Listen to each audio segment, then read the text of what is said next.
సిద్ధి సాధనలు యూట్యూబ్ ఛానల్కు స్వాగతం. ఈ రోజున సాధకుల కోసం ఆంజనేయ స్వామి రక్షా మంత్ర సాధన గురించి చెప్పబోతున్నాను. ముందుగా మా ఛానల్ని కొత్తగా చూస్తున్న వారైతే సబ్స్క్రైబ్ చేసుకోండి. అలాగే ఈ యొక్క వీడియోని లైక్ చేయండి, అందరికీ షేర్ చేయండి.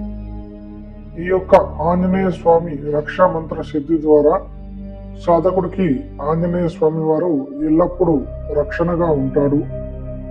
సాధకుడు ఉగ్ర సాధనలు చేసే సమయంలో ఈ యొక్క మంత్రాన్ని శరీర దిగ్బంధనగా కూడా చేసుకోవచ్చు.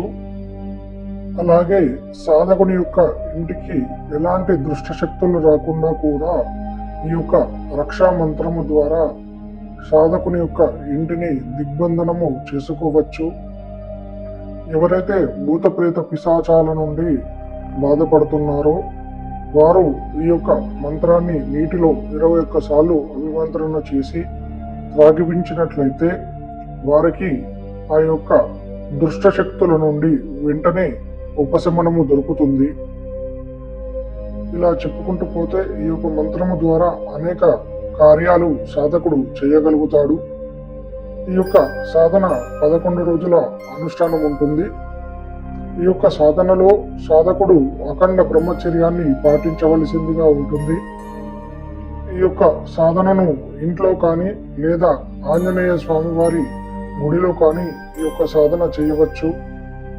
ఆంజనేయ స్వామికి నైవేద్యముగా బూందీ లడ్డులను, అరటి పండ్లను నైవేద్యముగా సమర్పించి సంకల్పం చెప్పుకొని ఈ యొక్క సాధన ప్రారంభించవలసిందిగా ఉంటుంది.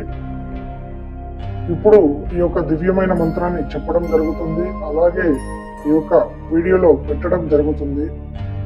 ఓం వజ్ర కా కోట జిస్మే పిండ హమారా బైరా ఈశ్వర్ కా కుంజు హనుమంత రఖవాలా స్వాహ. ఓం వజ్ర కా కోట జిస్మే పిండ హమారా బైరా ఈశ్వర్ కా కుంజు హనుమంత రఖవాలా స్వాహ. ఓం వజ్ర కా కోట జిస్మే పిండ హమారా బైరా ఈశ్వర్ కా కుంజు హనుమంత రఖవాలా స్వాహ. ఈ యొక్క దివ్యమైన మంత్రాన్ని ప్రతిరోజు ప్రాణ ప్రతిష్ఠ కలిగిన రుద్రాక్షమాలతో 2100 సార్లు మంత్రజపం చేయవలసిందిగా ఉంటుంది. ఇలా 11 రోజులు అనుష్ఠానము చేసుకొని మంత్ర సాధన చేయవలసిందిగా ఉంటుంది. ఆఖరి రోజున దశాంశ హోమం చేయవలసిందిగా ఉంటుంది. ఈ యొక్క సాధనలో సాధకుడికి కొన్ని విచిత్ర అనుభవాలు జరుగుతాయి. ఈ యొక్క వీడియో మీకు నచ్చినట్లయితే లైక్ చేయండి, షేర్ చేయండి, సబ్స్క్రైబ్ చేసుకోండి. సర్వే జన సుఖినో భవంతు.